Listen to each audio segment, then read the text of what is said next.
wahai malaikatku, ada satu yang belum kalian sidangkan, satu yang belum kalian periksa, satu yang belum kalian timbang. Bertanyalah malaikat, apakah itu wahai Rabb, ya Tuhan? Bedahlah jantungnya, bedah dadanya, ambil isi jantungnya, itu berkait dengan kolbunya, apa isinya? Dibukalah dadanya, diambil jantungnya. Betapa kagetnya malaikat yang bertugas menyidang orang ini.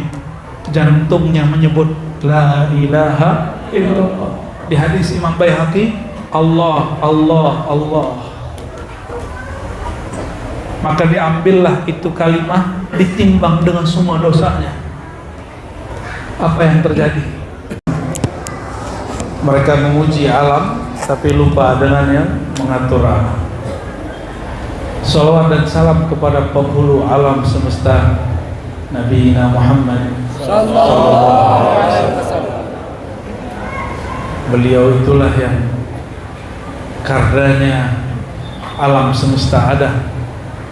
Karena beliau Sayyidina Adam dicipta. Oleh karena itu kita perlu berterima kasih kepada beliau, karena beliaulah kita ada. Nikmat besar ini yang tak terhingga adalah menjadi umat Nabi Muhammad sallallahu alaihi wasallam.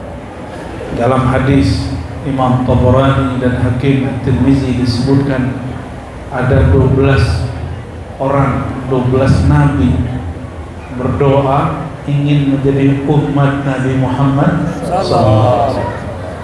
Yang hadir ini pernah nggak berdoa begitu dulu? Nggak tahu ya. Ada yang ingat nggak?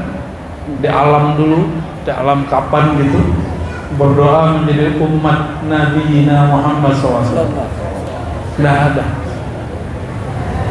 Lalu kita diberi nikmat menjadi umat beliau, maka syukur ini tiadalah terhingga. Semoga kita menjadi hamba-hamba yang bersyukur berterima kasih.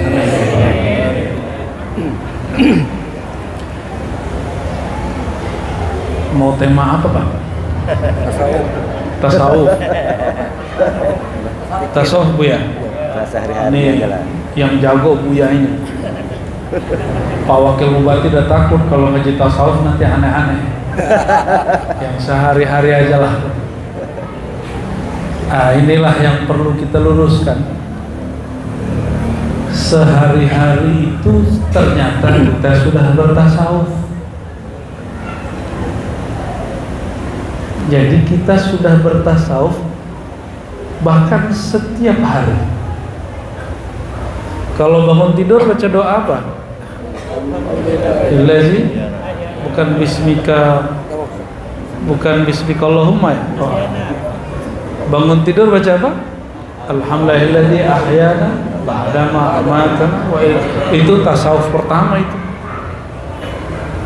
Segala puji bagi Allah, terima kasih ya Allah yang telah membangunkanku dari kematianku.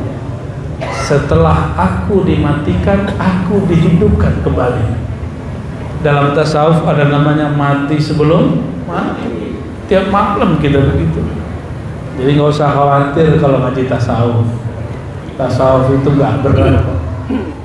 Saya ngaji tasawuf dari umur 11 tahun, Pak. Sampai sekarang nggak gila. Justru teman saya nggak ngaji tasawuf stres. Kenapa tuh? Karena nggak kenal Allah Subhanahu wa Ta'ala. Anak kecil kalau main game, dia nggak sadar kalau itu game, asik main game. Akhirnya dia pukul-pukul palanya sendiri. Ada kejadian di sini, anak Natuna begitu, main game. Jangan kalau dulu waktu kita kecil, Pak Wakil Bupati, Pak Bupati, anak-anak tengkar karena main-main. Sama itu. Dulu Pak Wakil Bupati sama Bupati main apa dulu? Main gundu. Benar Pak Bupati ya? Nah, pernah tengkar nggak dulu habis gitu? Iya, melempar-lempar gambar itu. Habis itu kalah tengkar, benar nggak? Nah, karena orang serius dalam bermain. Padahal dunia ini innamal hayatud dunya la'ibun wa lahun. Dunia ini cuma main-main, senda gurau.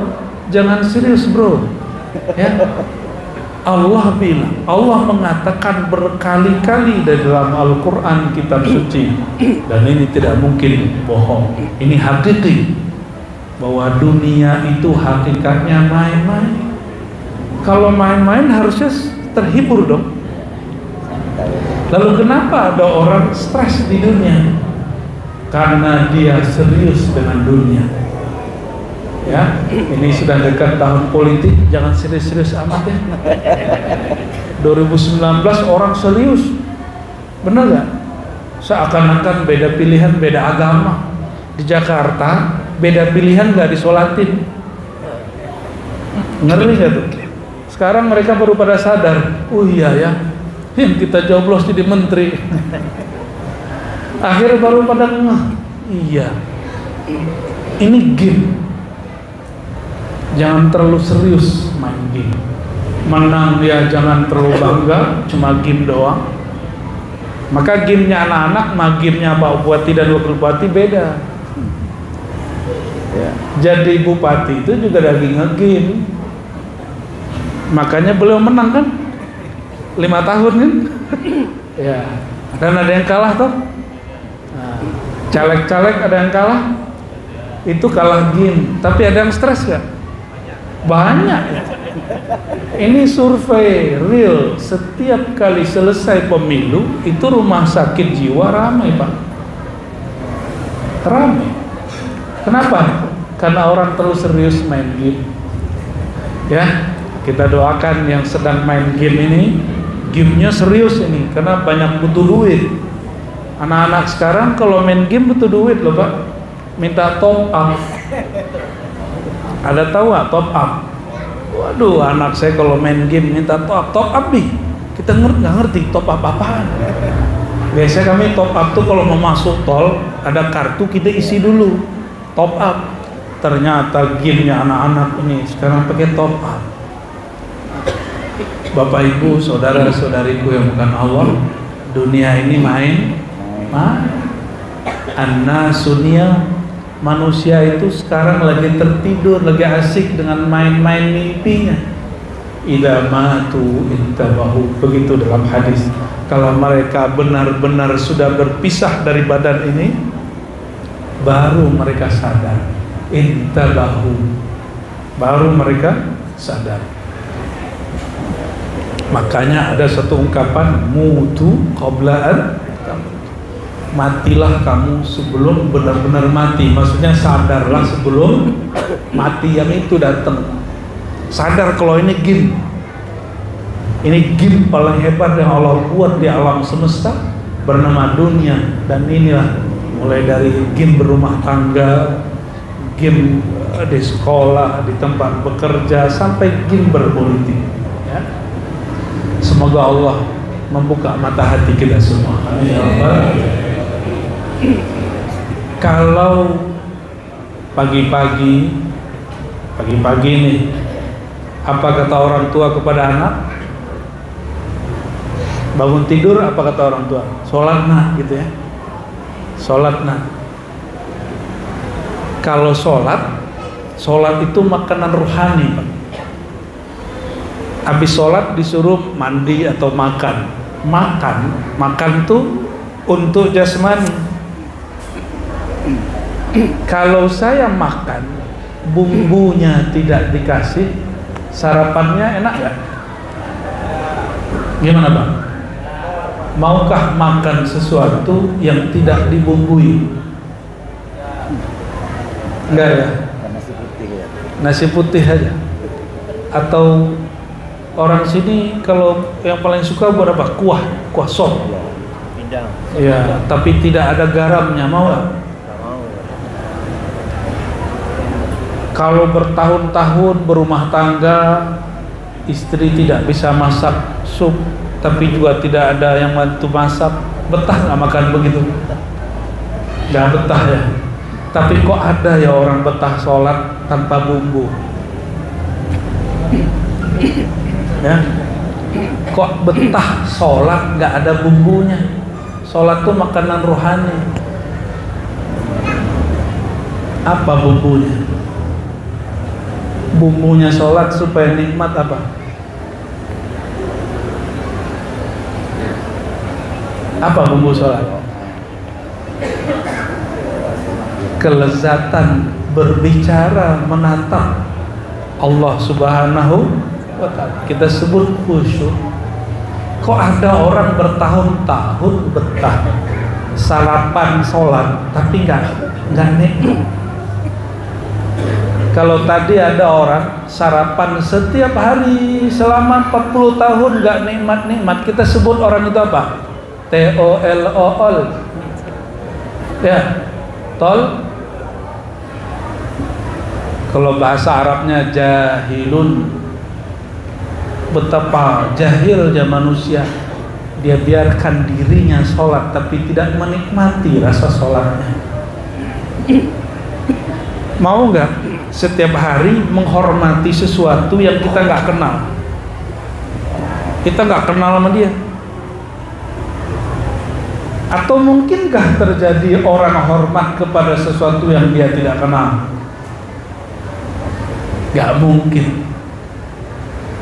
Maka kebanyakan orang hari ini sujud dan ruku itu cuma menghormati guru dan ayahnya, karena kebiasaan dari kecilnya, bukan karena dia kenal kepada yang nyuruh dia sujud dan ruku.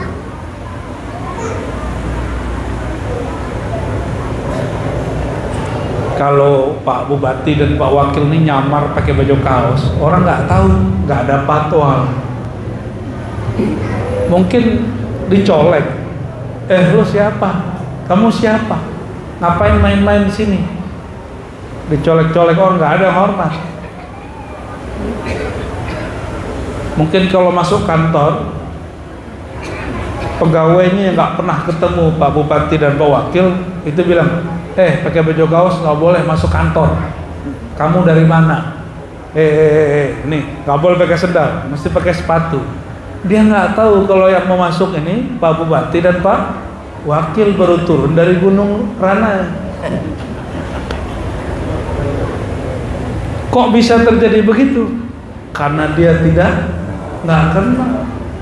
Kalau ngaku saya Bupati, nggak percaya dia. Masa Bupati begini? Saya dulu di Jakarta itu pernah makan di tempat bubur kacang hijau tepi jalan. Terus mereka pada nanya-nanya tentang pesawat ke temannya. Itu nanti gimana caranya? Saya nyeletuk, lagi asik-asik bahkan nyeletuk, jawab cara naik pesawat, cara beli pesawat. Apa kata dia? Masa kamu tahu? Kalau orang naik pesawat nggak mungkin makan di warung saya. Itu ngomongnya begitu. Ya, nggak tahu dia kalau saya hampir tiap hari naik pesawat. Tapi begitulah. Seperti itu orang kalau nggak tahu. Saya pernah datang ke kampus, itu dibentak Pak sama Satpam, karena saya ke kampus pakai sarung. Gak boleh masuk sini, gak boleh parkir. Ini khusus buat dosen. Saya diam, senyum aja. Iya Pak. Abis itu datang lagi Satpam yang satu lagi. Kamu siapa? Kok parkir di sini? Itu baru agak kesal tuh. Akhirnya saya ngomong, tahu kamu tuh siapa? Saya siapa Pak? Kamu baru kerja di sini, saya sudah kerja di sini sekian tahun. Saya dosen di sini. Itu agak emosi Pak. Tapi habis emosi, saya kasihan sama dia. Ya. Jadi setelah kita kenalkan diri, baru minta maaf, baru cium tangan, segala macam. Ya, ini contoh. Dan itu bukan sekali dua kali, karena sering ke kampus pakai sarung. Orang ke kampus biasanya pakai apa? Pakai celana. Ya, kayaknya harus ada nanti ngajar pakai sarung gitu, harus ada gitu di kampus nanti. Tapi itu tanda si satpam dia bekerja dengan baik. Benar nggak? Ya. Saya kalau ada satpam begitu sebenarnya senang. Cuma karena nanyanya berkali-kali dan itu bukan satu orang, dua orang. Ya, akhirnya egois kita muncul. Bapak Ibu yang bukan Allah, maksud saya nyebut begini apa? Kita ini baru hormat orang kalau kenal. Orang itu nggak ada beban menghormati sesuatu kalau dia kenal siapa yang dia hormati. Maka kenapa sholat itu selama ini jadi beban? Karena orang tidak kenal siapa yang dia sembah. Itu inti tasawuf. Berarti tasawuf itu basic atau tinggi? Basic. Ini yang disebut oleh Imam Junaid Al-Baghdadi, awwalu ibadatin, ibadah pertama itu adalah ma'rifatullah, mengenal Allah. Orang kalau sudah kenal Allah, apapun profesinya jadi ibadah. Ibadahnya pemimpin apa? Beliau ini kan pemimpin, ibadahnya adil dan amanah. Kalau ibadah saya apa? Apa yang saya tahu, saya amalkan, saya sampaikan, begitu Bu ya? Ibadahnya pegawai apa? Mengerjakan apa yang menjadi tugas dia secara jujur juga. Begitulah ibadah. Maka ayat yang sering kita baca, wa ma khalaqtul jinna wal insa illa liya'budun, tidak aku ciptakan jin dan manusia kecuali untuk, kalau terjemahan Kementerian Agama, karena beliau orang Kemenak nih, untuk menyembah aku, itu terjemahan Kementerian Agama. Tapi terjemahan kan belum tafsir secara umum, secara global ya. Ini baru salah satu tafsir. Ya'budun, menyembah, bahasa Arab diterjemahkan ya'budun, menyembah, itu sebenarnya berarti ya'rifun. Siapa yang mengatakan begitu? Ibnu Abbas, sahabat Nabi. Tidak aku ciptakan jin dan manusia kecuali untuk mengenal aku, bukan langsung nyembah. Kalau langsung nyembah beban. Nah, Bapak Ibu, ini kajian ringan. Ini tubuh kita ini tubuh, punya tubuh nggak? Bener nih, coba pegang dulu badannya. Oh bener nih, punya tubuh nih. Nah, itu tubuh dari mana? Dari mana? Dari tanah apa dari api? Oke, karena dia dari tanah, pulang ke tanah. Bener, udah siap belum? Udah siap pulang belum? Karena dia dari tanah, dia pulang ke tanah. Ini tubuh zahir. Maka tubuh ini mesti dia mendekat ke tanah. Itu sebabnya sujud. Orang-orang terdahulu mereka punya ritual menyerap tenaga alam. Maka mereka pegang-pegang tuh tanah, tangannya begini ya. Kita nggak perlu begitu, kita cukup sujud kepada yang menciptakan tanah, maka kekuatan alam langsung menjadi kekuatan kita. Nggak perlu nyerap-nyerap kita, cukup dengan sujud yang benar, langsung badan itu selaras dengan tanah. Jadi orang sujud itu, dia kalau benar bersujud, tenaga tanah dia pulih. Oke. Kita punya sisi lain nggak Pak? Ini punya perasaan nggak? Punya perasaan? Ini hari-harian ajakan sesuai request Pak Wakil nih. Yang hari-harian punya perasaan nggak? Bener. Kalau nggak punya perasaan saya kata-katain nih. Punya perasaan nggak? Oke ya sudah, nggak jadi dikata-katain nih. Perasaan kita itu bagian dari tubuh atau bagian dari yang lain dari tubuh ini? Ya. Mayat itu punya tubuh nggak? Punya perasaan nggak? Nggak ada ya? Bener. Hari-harian kan nih? Mayat punya tubuh, punya perasaan nggak? Oke. Tapi mayat punya jantung, jantungnya udah gak bergerak. Sekarang kita pindah ke makhluk lain deh ya. Si guguk. Guguk kalau kata orang Natuna apa? Asok. Kalau asok di Padang itu asap ngebul. Nah, si asok itu kasar nggak ngomong gitu? Kasar ya? Standar ya? Si asok itu punya jantung nggak? Punya. Kita punya? Oh, berarti bukan jantung ini perbedaan kita dengan si asok. Oke, coba cek. Ayam punya jantung nggak? Kambing punya jantung? Berarti bukan jantung itu khasnya manusia. Coba cek. Itu kucing punya otak nggak? Punya. Kambing? Anjing? Asok apa? Asok. Punya semua? Berarti kekhususan manusia bukan pada otak. Apa khususnya kita dibandingkan hewan-hewan dan orang yang sudah mati? Kolbu. Akal itu hanya alat. Akal itu cuma alat. Alat ini mesin pemutarnya apa?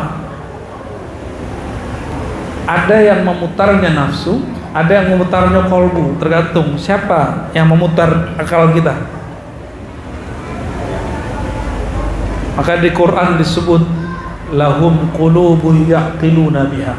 Ada orang yang kolbunya jadi alat pemutar akalnya, tapi ada enggak. Kalau yang tidak, ulaika kal an'am, mereka seperti binatang ternak yang memutar akalnya nafsunya. Nah, akal kita mikirnya setiap hari apa? Makan, kawin, duit, gitu kan? Kalau begitu ya sama deh. Hah?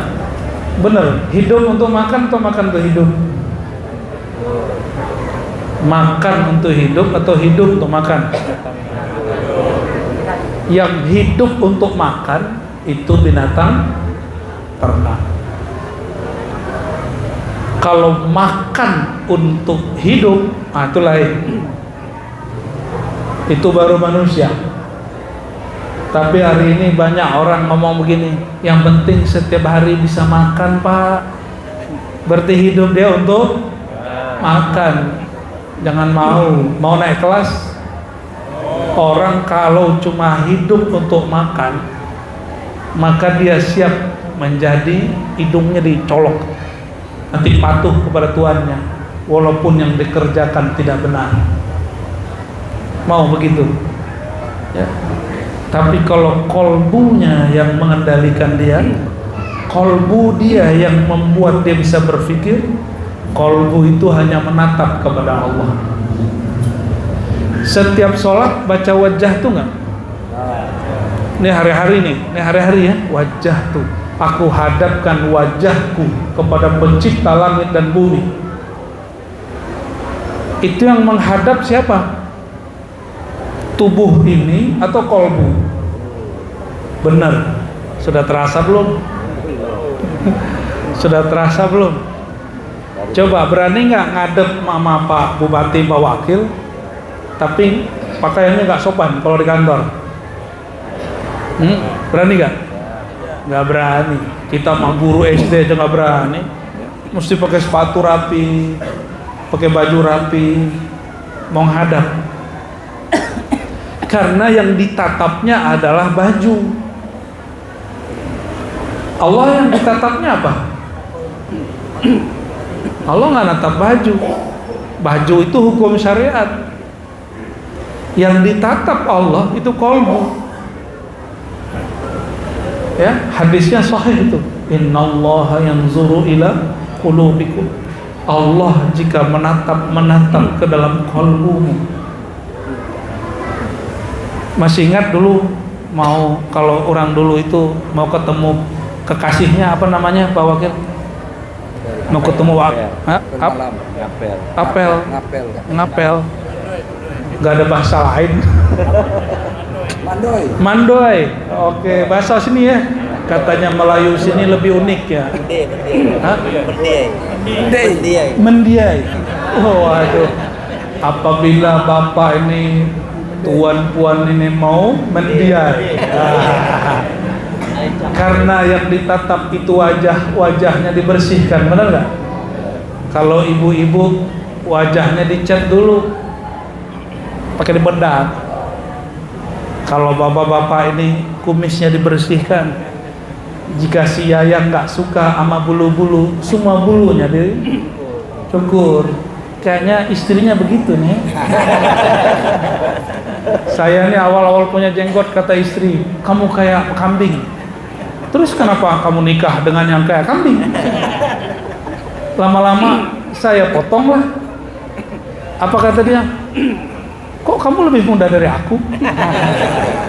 Akhirnya sekarang kalau nggak punya jenggot, istri yang ngingetin. Alhamdulillah. Maka mudahan dikit Pak. Kalau kita mau ketemu kekasih, karena dia menatap muka, tubuh, pakaian, maka kita bagus-baguskan wajah, bagus-baguskan pakaian. Kalau orang dulu nggak penting pakai kartu, sekarang yang dulu itu biasanya dompetnya tebel-tebel ya, biasanya diisi apa sih tebel itu? Benar, masih ingat ya? Ini Pak Wakil Bupati masih ingat ini ya. Pengalaman nih. Isi kosong, isi tipis, yang penting bentuknya tebal. Karena ingin ditatap, maka ingin terlihat sempurna. Yang diposting orang di sosial media, di Facebook, di Instagram, itu adalah yang sempurnanya.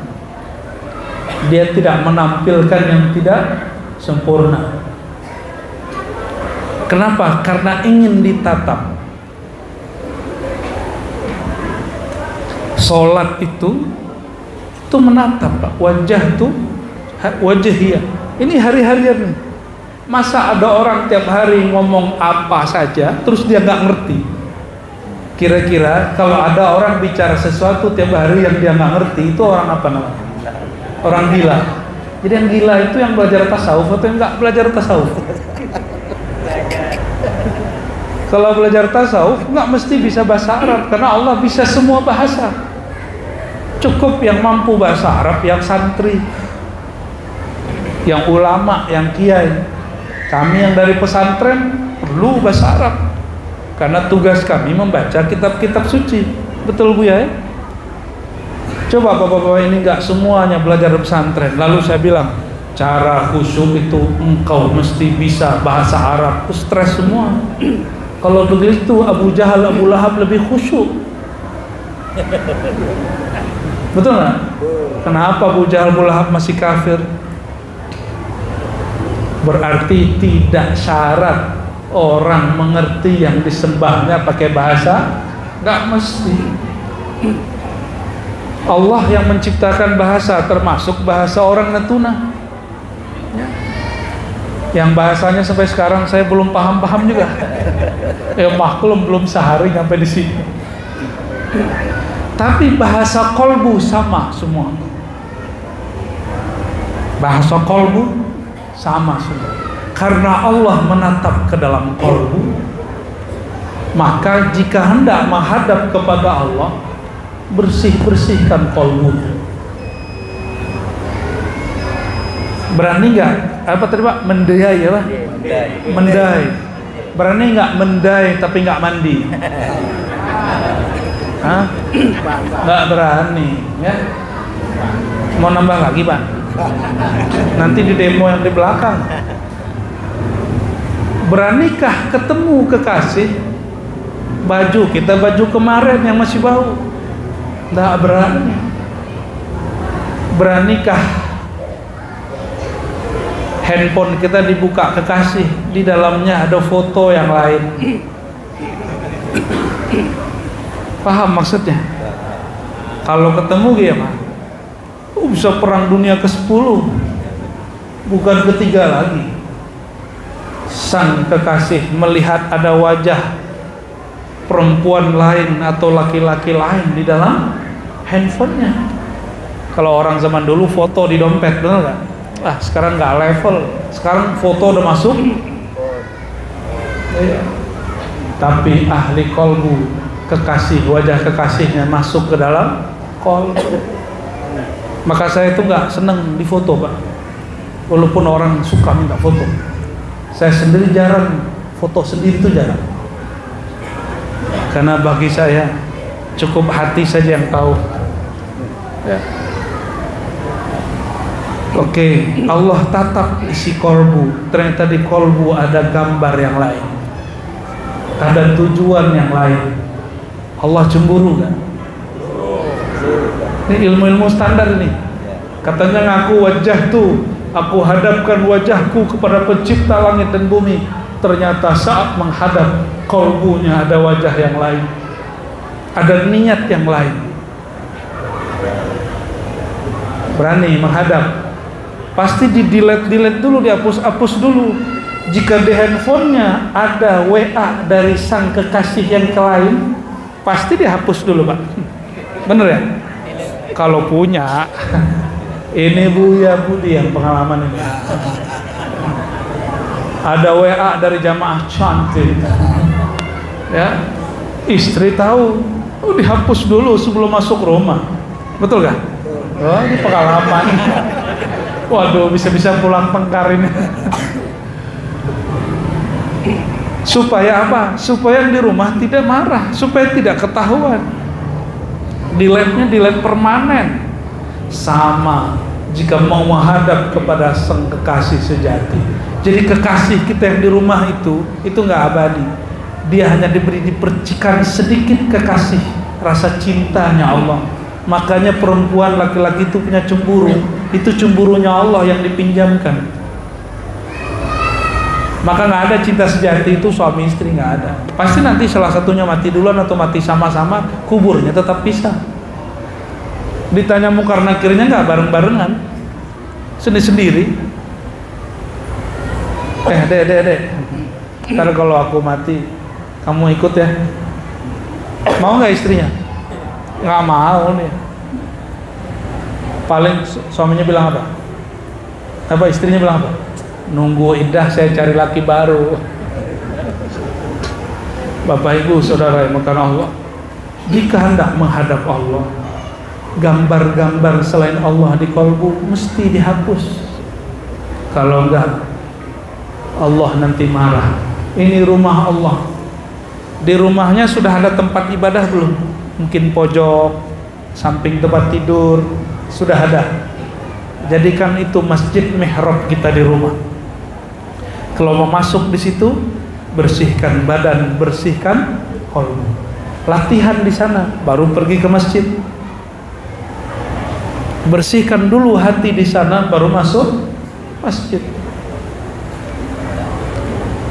Bolehkah perempuan atau laki-laki yang junub masuk masjid?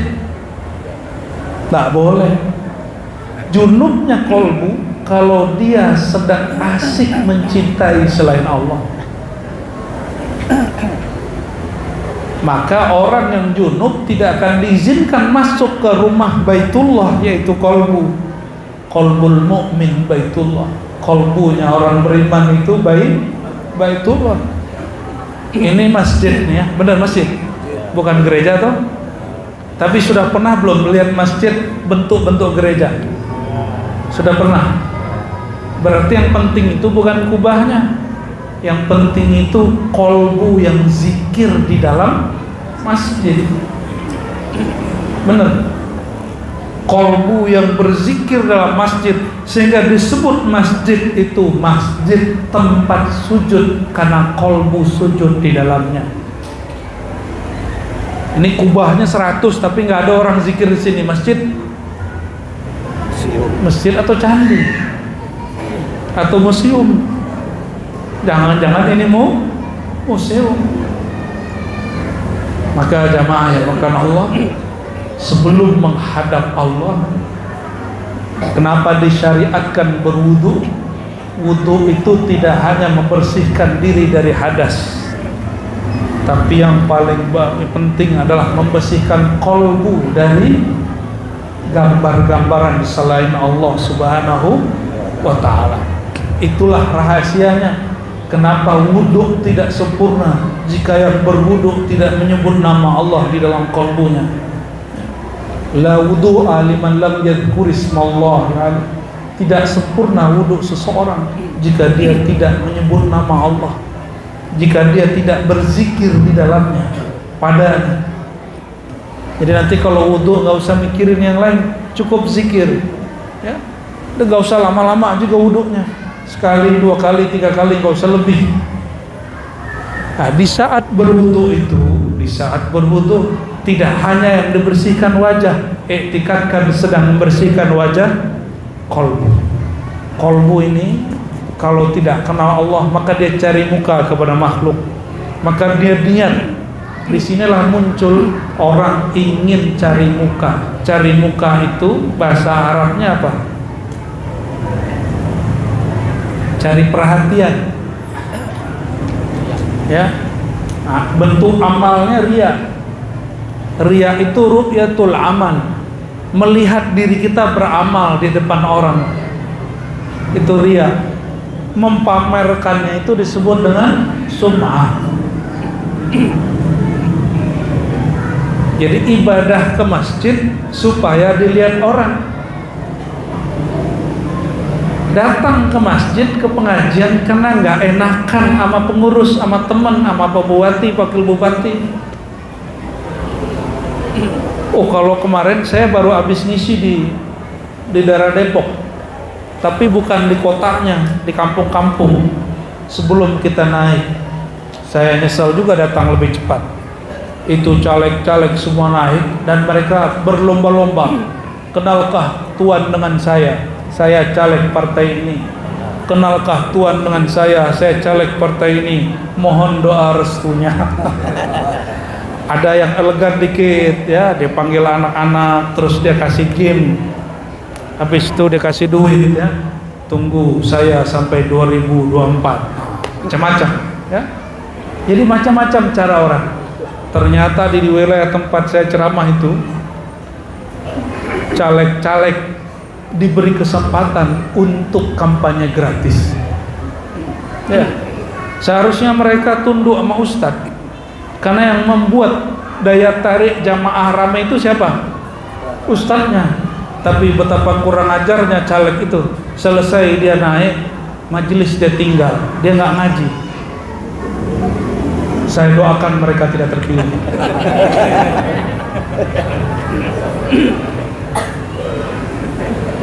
Kok jadi begitu ya? Begitu orang hari ini, Pak. Cari muka. Kalau bahasa kitanya pencitraan. Pencitraan itu boleh. Karena Sayyidina Adam itu citranya Tuhan. Allah mengenalkan salah satu keindahannya melalui Sayyidina Adam.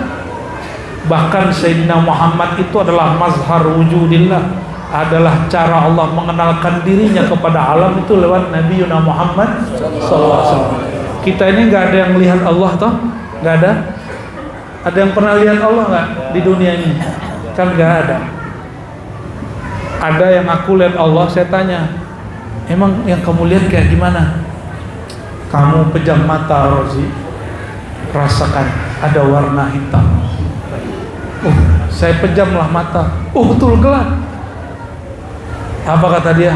Itulah Tuhan. Ngeri itu Pak Wakil.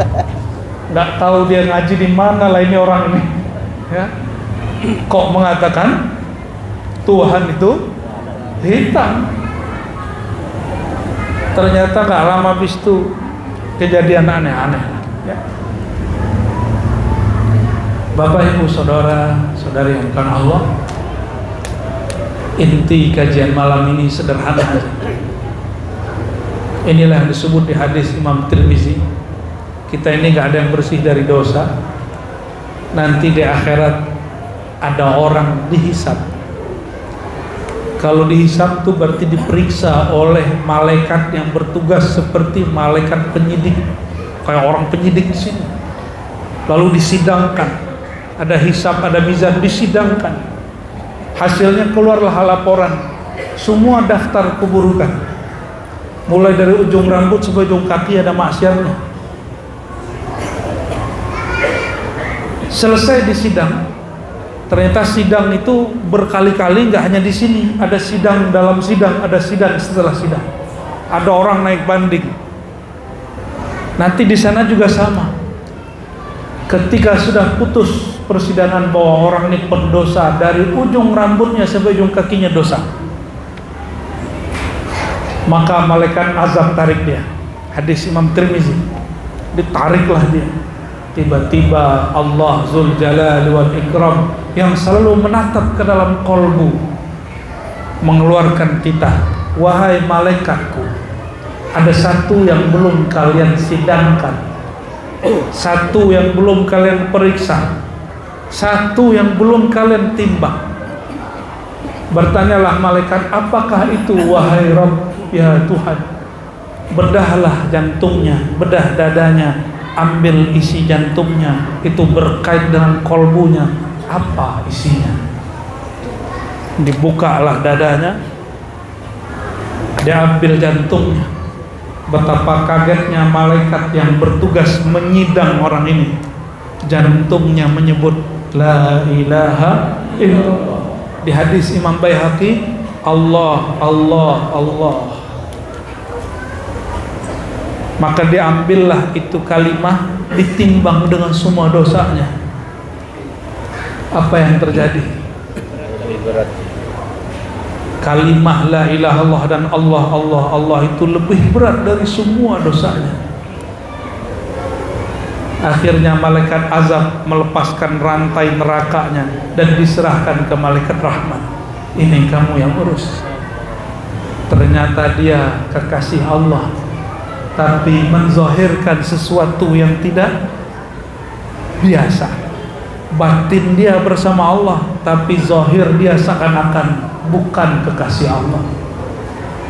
Maka hati-hati dengan orang-orang dimanapun, di pulau manapun, di kota dan negeri manapun, walaupun penampilannya biasa, siapa tahu di kolbunya ada nur la ilaha illallah, nur lafaz Allah, Allah. Bukankah baca la ilallah mudah? Mudah tuh.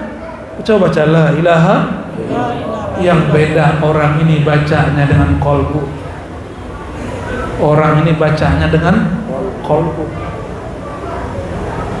Itu yang disebut di hadis Imam Bukhari, orang yang baca la ilaha illallah min qalbihi, dari kolbunya, Allah haramkan dirinya dari neraka.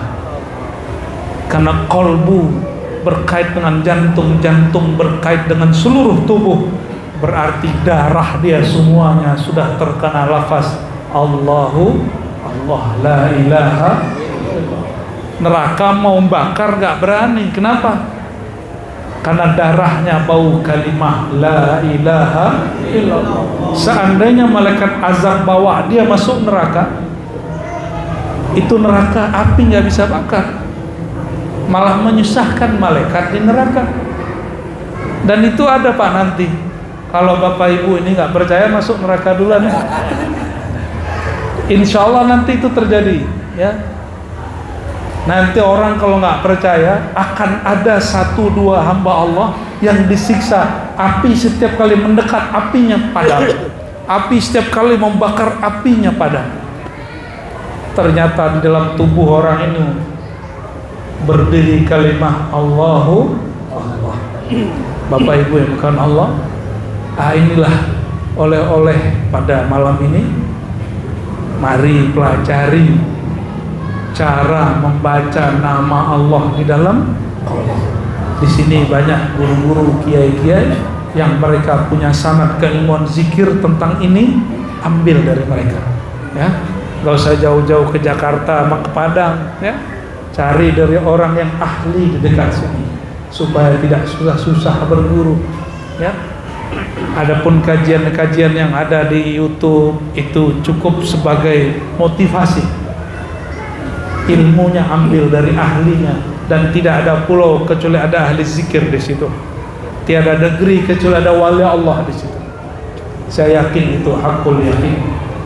Barangkali itu Pak Bupati, Pak Wakil, jamaah semua, semoga sedikit oleh-oleh kolbu ini bisa membuat kita semangat untuk mengenal Allah Subhanahu wa taala.